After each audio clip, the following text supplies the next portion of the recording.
The No, 110 for the the TFA. city ESG. Yeah, the 110, the request, I always request super high. For a lot of reasons. One is if we have the money, we'd spend it. The other reason, if there's money on the table, we have the request in. Like if HUD decides that they're going to give us $250,000, we have a way to spend it. But yeah, I think that we've been getting closer to 80,000 for that rapid rehousing TFA. Okay. All right, thank you. Something- Anybody else have any questions? Something that's jumping out at me. The emergency shelter services and operations line, is that number actually correct, or is that some sort of a weird typo? Which one is that? The Bethesda Center? Yeah. Oh, No, they did request the $394,000, but that amount was not approved. They were approved for $32,000. We don't get that amount even among the multiple organizations. So that's not something that would be feasible for us to do.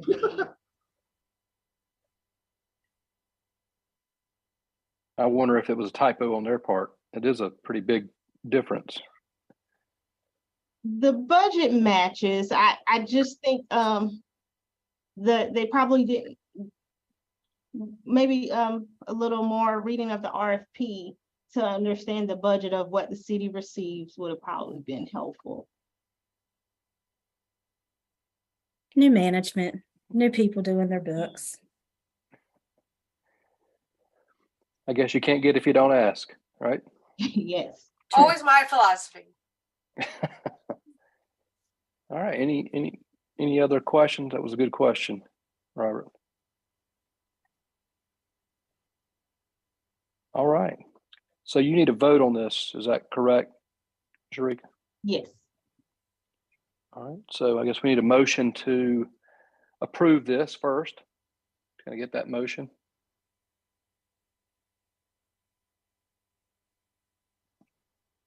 I make a motion that we approve the ESG recommendation. All right. Need a second? All right. Thank you, guys. Anyone opposed? Okay, hearing no one opposed, we will consider that approved. Sharika? So it looks like you've got the next topic as well as we transition over to the new website. I did take a look at that. Actually, it was yesterday. No, it was today, this morning. I thought it would look pretty good. I'm not sure who pulled this together, but it looks really good. So I'll turn it to you and let you cover it as you wanted to. Thank you. So we're just asking for feedback on the new COC website. So Kathleen, I think you could put it in the chat if you don't mind. Kathleen did send out the link, but I'll put it in the chat if it allows me to. If not, I'll ask Kathleen. So we're just asking for feedback. A few things, under the Get Involved page, the point in time count is here in case you guys anyone wants to sign up and volunteer. Just putting that out. But we do have various things where individuals can come online and get involved. We did add an area where you can report encampments, and that goes to some of the street outreach teams. But just letting you guys know that it is updated. Feel free to go online and look through it. Under data and reports, we have a quarterly update. Laura get more into how the different definitions and things of this if needed, but a quarterly update of how the COC is doing, how many people are being served, and different breakdowns that are useful and always good to look at if you have questions about what's going on locally. And that's pretty much it. I thought it was really well done. I'm not sure who built it and who's going to maintain it, but I guess that's a question. That would be myself. We did ask for some help from marketing, so hopefully we'll get that geared in as well, but they'll be myself. And then Laura does the data reports and gets these updates and plugs, and I plug those in for her, but Laura do the data part and I'll just be doing the updates on the website. So how would someone, I guess there's probably a link to this on the city's page as well. Yes, Okay, and maybe the county. we can that's a great idea. We can definitely reach out to them and have them directed to this website as well. Okay, be good. Well done, Sharika. Thank you. All right, I'm super excited not to be the webmaster anymore. Yay!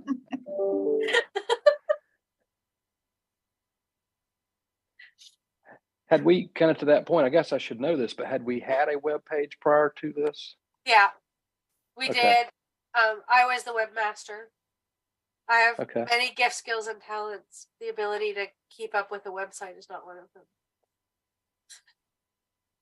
I can certainly Yeah. relate to that, but appreciate those who can.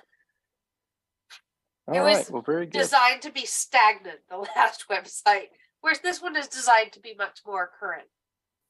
Right.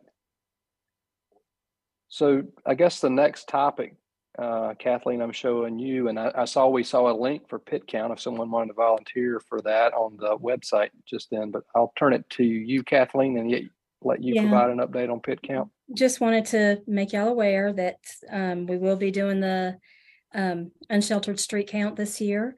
So that will be next Wednesday. And I sent the link out if folks would like to come out and volunteer. We have a shift from 9 p.m. to midnight or 1 a.m. to 4 a.m. So you night owls, if you'd like to come out and count, we'd love to have you. So we're doing it out of City with Dwellings this year. They're hosting us, and we're going to be trying out a new digital platform for doing the surveys. So that's something new this year, but we'll also have paper if folks aren't able to do the digital. So yeah, after 2 years, or is it 2 or 3 years? 2 years of not having volunteers doing this, we're back to doing it this year. So hopefully we have a good turnout. So do folks have questions about, I know we have some new people on here, what the point in time count is or what we're going to be doing? I'll be happy to try to answer any questions. Have you had a lot of volunteers to this point? We had Kathleen? about 55 for that 9 to midnight shift, and I think about 6 for 1 a.m. to 4 a.m. So Okay. How does that compare? I got the same question every topic, but how does that compare to prior? So years? prior years, we've been averaging anywhere from about 80 to 100 folks for the 9 to midnight shift. And the last couple of years, we've had about 15 to 20 for that 1 to 4 shift. We never get that many for the 1 to 4. So basically and you people that know the HUD requirements better than me speak in, but they require us to do this count annually. So we do a count of all the people that are in the shelters and we do this unsheltered count. So we map the city and send out groups of volunteers to different segments of the city to literally count for that point in time to get numbers that we then later submit to HUD. So numbers are a little bit down this year for volunteers, and a lot of my past volunteers I've heard from and said that they've aged out. So because you really are in some areas going out on foot looking. But we've had a great response for donations that we needed. So we take goodie bags out and distribute those as we encounter folks. So that's what the point in time count is. We do it the last Wednesday of January yearly. Okay. But come on out and count. I see Shane talking, but I didn't hear you, Shane. Maybe on mute. Okay. All right. Well, we will. Any question on that? All right. Thanks for that update, Kathleen. Mm-hmm. I'll send the link out again to volunteer for folks. Right. And if you haven't done the point in time count before, it's actually really fun and you will never see your city in the same way again.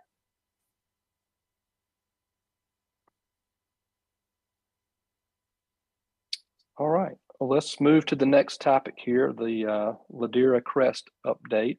Andrew, I think that's you. That is me. So I just wanted to make sure you were all up to date on what's happening at Ladera Crest. It's been in the paper a number of times. It is one of the few complexes that we have regular placements of folks, both from our rapid rehousing and our permanent supportive housing. So with all of the questions about habitability, we have been having inspectors going out to the property when units have been failing the inspection. We are working to make sure that the landlord is addressing the habitability issues. Our goal is to make sure that we can preserve that tenancy if they can get the habitability issues addressed. So we've been partnering with folks at the city and the housing authority, trying to make sure that all of the tenants that we're supporting have their housing needs met. We do know that there's a couple who will have major work done on their apartments and have made arrangements for them to have someplace else to stay while that work is being done to fix their apartments. So, Okay. So you're not concerned. It's just not overly concerned. It's just being worked through. You're not worried about losing it at this point. We are very worried about losing it. Okay. If I think as I look at the patterns of what happens with housing across the country, right? And so I don't know enough about the Ladera Crest ownership to globalize this to them. But as I look at the patterns of how housing ownership has been going across the country, is when you have external to the community buyers who are part of corporate interest, they come, they buy housing complexes. They often extract a lot of the resources from that by collecting rents over time. Don't invest in the repairs of the property, sell. They don't lose money, but we lose the housing resource because they haven't kept it up to date. So that's what I'm concerned about happening here, is that we have an owner who's collecting rents, is not reinvesting in keeping the property up. If that property isn't maintained, it won't be good to anybody. And we'll lose that. There's somewhere between 204. There's either 214 or 246 units. Not 100% sure. I was in two different conversations with those numbers, and so somewhere there was a miscommunication about numbers. But it's over 200 units out there, which is a huge number of units that are serving a population of working poor that don't have a lot of other options in that same price range. So we want to make sure that we preserve it for the community. So just from what you can see, there's a lot of deferred maintenance, a lot of need that you can see. Many of the buildings have tarps on the roof because there's roof damage. Many of the units have damage from vermin. A lot of deferred maintenance around water leaks, which is causing mold. So there's some pretty significant damage that's happening. And is it local ownership? Do you know? It is not. It is, I believe, an ownership group. And I don't know a lot more about them than that. But I know they're not local. And I don't know the area where it is, but is that a regentrification type of area, or is it not something that might be a target for a developer to come in and do something different with it? It could be, yeah. So I think that's always something also to be concerned about, would be gentrification in that area. I don't know that I'm worried so much about the gentrification as I am about just simply losing this stock altogether. So. Yeah. Well, my thought was if it was repurposed, you might lose it all, right? In one fell swoop. Yeah. Yeah. Okay. Well, we'll keep our fingers crossed. There's nothing we can directly do on that. It's just, you're just making a group aware. We will keep everyone up to date on what's going on, and if there is something to do, I think over the next couple months, I'd like to have a lot of conversation with this group about what we're seeing in the housing market happening, with an eye towards having a voice in how we as a community, and I'm not talking about just the city or just the county, but collectively the whole public-private partnerships are investing in housing in this community to make sure that we have housing for everyone. Because where I see our housing, the work that we're trying to do to end homelessness is stuck, is really around housing stock. Is there's just nowhere to move people. Yeah, and that's not new. We've been talking about that for years. Yep. And I'm not sure when I guess the last update we had was what, maybe 3 or 4 months ago now, with the affordable housing project that's underway. Yeah, so we can have them come back maybe next month. And I was thinking of inviting someone from the housing authority to come and talk about the work that they're doing around affordable housing in the community as well. Yeah, that's a tough one, and it's not just here. It's everywhere. Yep. Yeah. Okay. Yes, Robert. Are there any other properties in Winston that are not quite as bad as Ladera Crest, but they're headed that direction? There's a lot of them. I mean, Ladera Crest is in the news because there's a lot of work with the tenants that's going on to make sure that but there are other properties that the same ownership group owns. There are other complexes that actually I think are further along in the deterioration.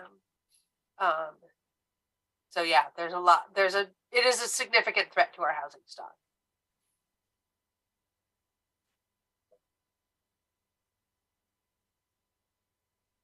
Okay. Any other question for Andrea on this topic? Okay. Well, Laura, I'm showing you've got the next item here, not the last item I'm showing on the agenda, which is LSA data overview. So I'll turn it over to you.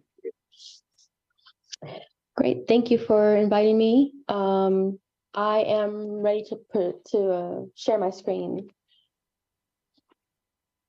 You should be able to. Okay. Let's see. Okay. So yeah, so again, thank y'all for having me. Last time I was here, I let y'all know that I was working on compiling and getting ready to submit the longitudinal system analysis, which is a yearly report that is submitted to HUD. And it reflects how the system overall has been serving the homeless population in the Winston-Salem, Forsyth County COC. So that report was submitted on the 11th. And I am now presenting the final data. So just a little bit of a review for those of you who may not remember or may not know. This report will reflect data that data from these project types for the past HUD year, and the HUD years start in October and end in September. So this is going back to October of 2021 through September of 2022. And it includes almost all of the different project types that are included in the continuum of care: street outreach, emergency shelters, transitional housing, rapid rehousing, and permanent supportive housing. And I also want to remind y'all that the data that I'm reporting on does not reflect the demand for homeless services in the community. It only reflects the services that were provided by various agencies in the community. So this next tab, or this next page, is going to be a quick summary of the key metrics recorded by the longitudinal system analysis.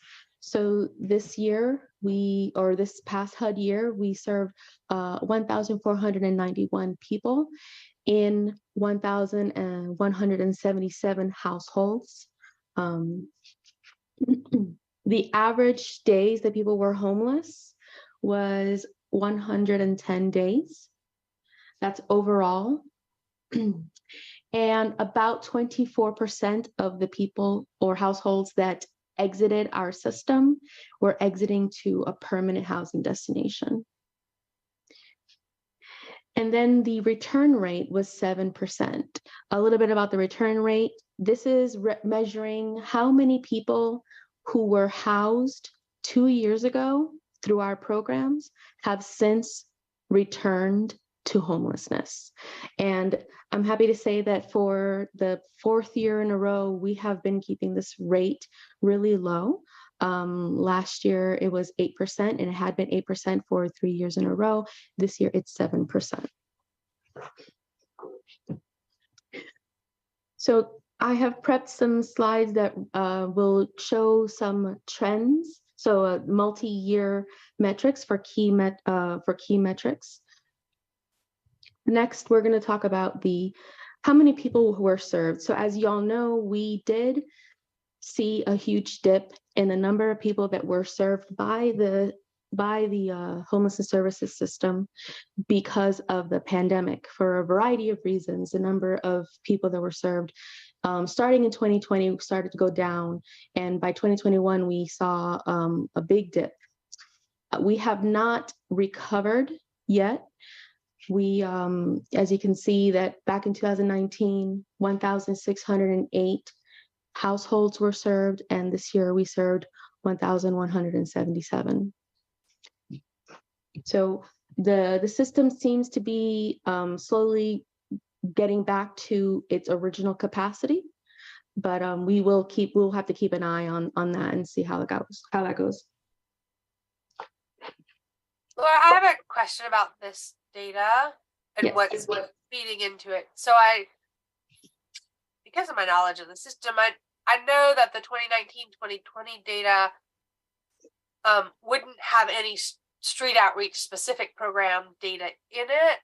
Does the 2022 data, has City with Dwelling started putting in their street outreach data in by the 2022 data or not yet? Yes, there would be some Okay. street outreach data in this. Yeah. Okay.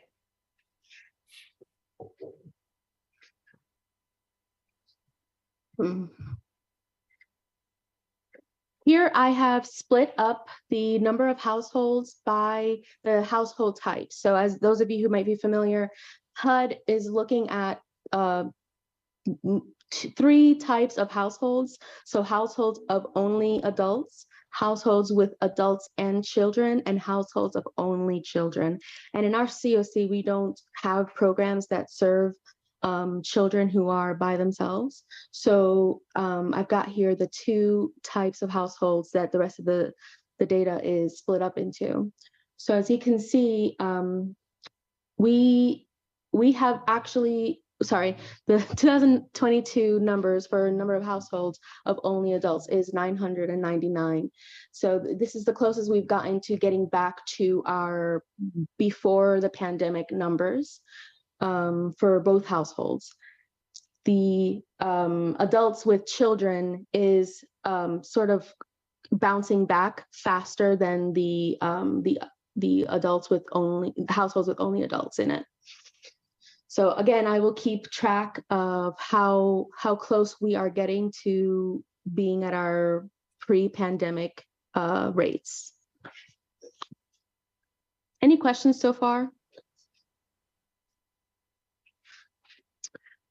The next tab, here we're looking at how long have people been homeless and how has that been changing across the last 4 years. So as we can see, we did see a 3-year increase due to the pandemic. The system really slowed down in terms of how quickly people were able to get connected to housing.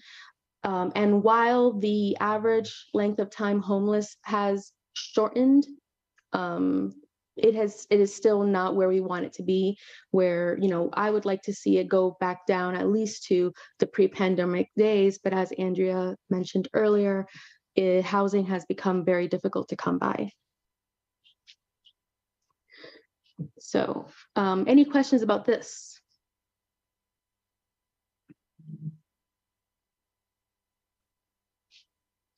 Okay. The last metric is how many people have left for housing. So this is measuring of all the people who exit our system programs, how many of them are leaving to a permanent housing situation. And again, we did see that in 2020, there was a big dip, then followed by an increase back to 37% in 2021. And I believe that was because by 2021, there were a lot of, there was a big increase in funding down from the federal government. There were a lot of new programs that were ramping up, a lot of rental assistance, prevention, things like that. So I think that the system got a little bit of a break then, but as those funds have dried up, I'm thinking that that has really affected the housing rate for the system overall. Andrea, Sharika, did you want to comment on that particular metric? I mean, I think it's worth a conversation with some of the frontline staff. I think the other thing that we would see, in 2020, there was sort of like a freezing of the system where we just kept people housed where they were, right? Whether they were in housing or in shelter. By 2021, so depending on when that increase starts, is when the housing moratorium starts being lifted and there's movement a lot of movement in the housing market. And because of the infusion of cash into the homeless system, we were well poised to move a lot of people very quickly into opening units. But then what we started seeing by the end of 2021 into 2020, and then through most of 2022 was many of the landlords and property managers that we had been working with previously, pre-pandemic up until this point in the pandemic, stopped working with supportive housing programs and started jacking their rents way high.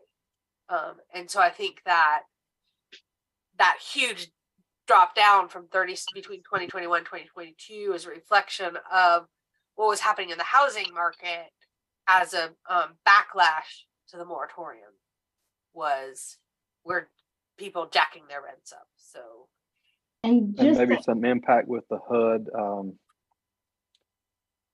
voucher amount. What's not the right term, but they actually lowered the amount they were willing to give for HUD, if I remember correctly. Yeah, for that 20. I think he's for the 21 year, for the 22 year. You're right. Yeah. Yep. Yeah. That FMR went down in 2022. Yeah. And just a response to increase the housing numbers. Some of the things that we are looking at is different ways to house individuals. So better communicating and educating our case managers on the various forms of housing. So for instance, shared housing, working with our local housing authority to get things such as project-based, where it doesn't matter as much as the voucher amount when the unit is a project-based voucher and the voucher is tied to the unit. So coming up with creative responses to the problems so that we can increase our numbers is something that has been in the works. Yeah. Very good. And I have a little bit of a drill down on where people are going if they are not leaving the system to permanent housing. I thought this would be interesting thing to drill down on. So like I said, we have lots, 24% of people are exiting to permanent housing, but we have the rest of that are people who are exiting to what HUD calls transitional housing settings. So for households with children, those settings tend to be, this is actually supposed to be labeled households without children. So those settings tend to be, number one, unfortunately, homeless settings, right? So that for households without children, households of only adults, that can be shelter and also unsheltered settings. Number two, staying with friends, followed by staying with family. So that would be a stable doubled up situation. Followed by a self-paid hotel. So people who are living in hotels for long term are not considered homeless by HUD's definition, but I think we would all consider them to be precariously housed. And then followed by institutional settings, medical settings, and recovery settings of all kinds. So that's for adults without children in the household. And then for households with children, number one setting would be another family shelter. Usually it's another family shelter in a neighboring COC, followed by a self-paid hotel, and then followed by staying with friends or family.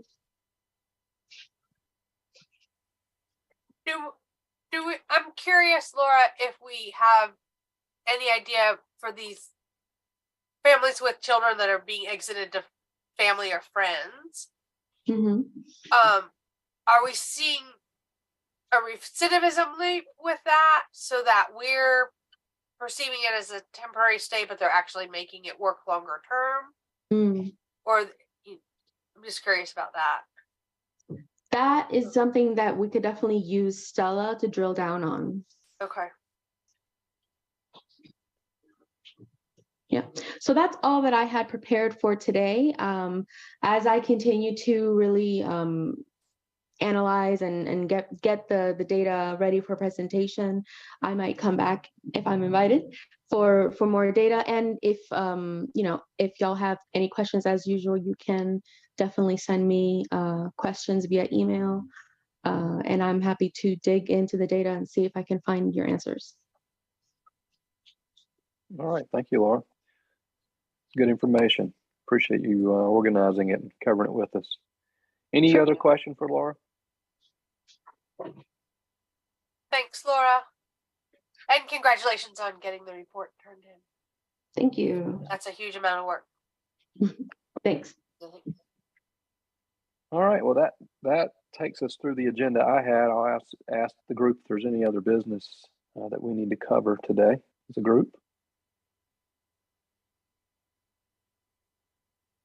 Okay, not hearing anything. I think our next meeting, Kathleen, is February 16th. Is that right? Third Thursday. Okay, so you shaking your head, yes. Yes. All right, great. All right, well, I appreciate everyone joining. I guess with no other business, we will adjourn today's meeting. Hope you guys all have a good rest of the day. Thanks, Talk to you later. everyone. Bye-bye. Have a good day. Bye. Bye.